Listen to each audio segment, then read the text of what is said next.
আলাইকুম রহমতুল্লাহ। মাটি হবে আসল বাড়ি, মাটি হবে আসল বাড়ি, মাটি শেষ ঠিকানা, শেষ নিদান মাটি যে তোর হবে রে বিছানা, শেষ নিদান মাটি যে তোর হবে রে বিছানা।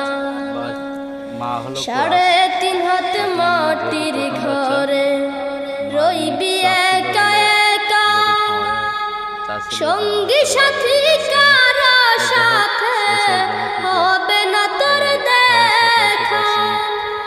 3.5 হাত মাটির ঘরে রইবি একা একা, সঙ্গী সাথী কারো সাথে হবে না তোর দেখা। যাই হোক, আমার বাধা শেষ। আমি ভিতরে আমার যে পজিশন আমি ভিতরে আর কি ঠিক করছি। দুঃখের বিষয় এখানে কোনো পুরুষ ছেলে নাই, সব আর কি মহিলা। এখন ধান কাটার সময়, আমাদের এই ধান কাটার মরশুম।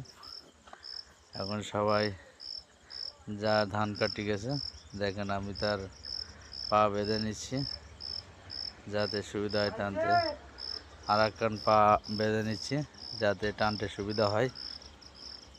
মাশাআল্লাহ, দেখেন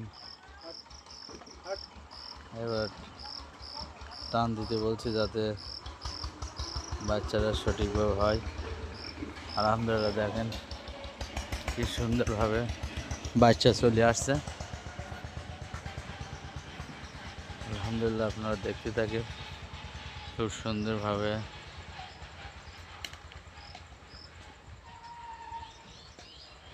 আলহামদুলিল্লাহ, দেখেন কি সুন্দরভাবে চলে আসছে। মা বাচ্চা সুস্থ ইনশাল্লাহ। আমি তার মুখের লালাগুলো পরিষ্কার করে দিচ্ছি যাতে কোনো ঝামেলা না হয় বা ফুসফুসের মধ্যে মিকাস না যায়।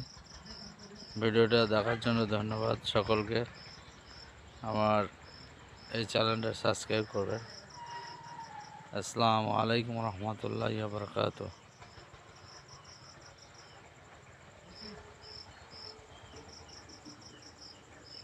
আখির দাওয়ানা আলহামদুলিল্লাহি রাব্বিল আলামিন, আসসালাতু ওয়াসসালামু আজমাইন।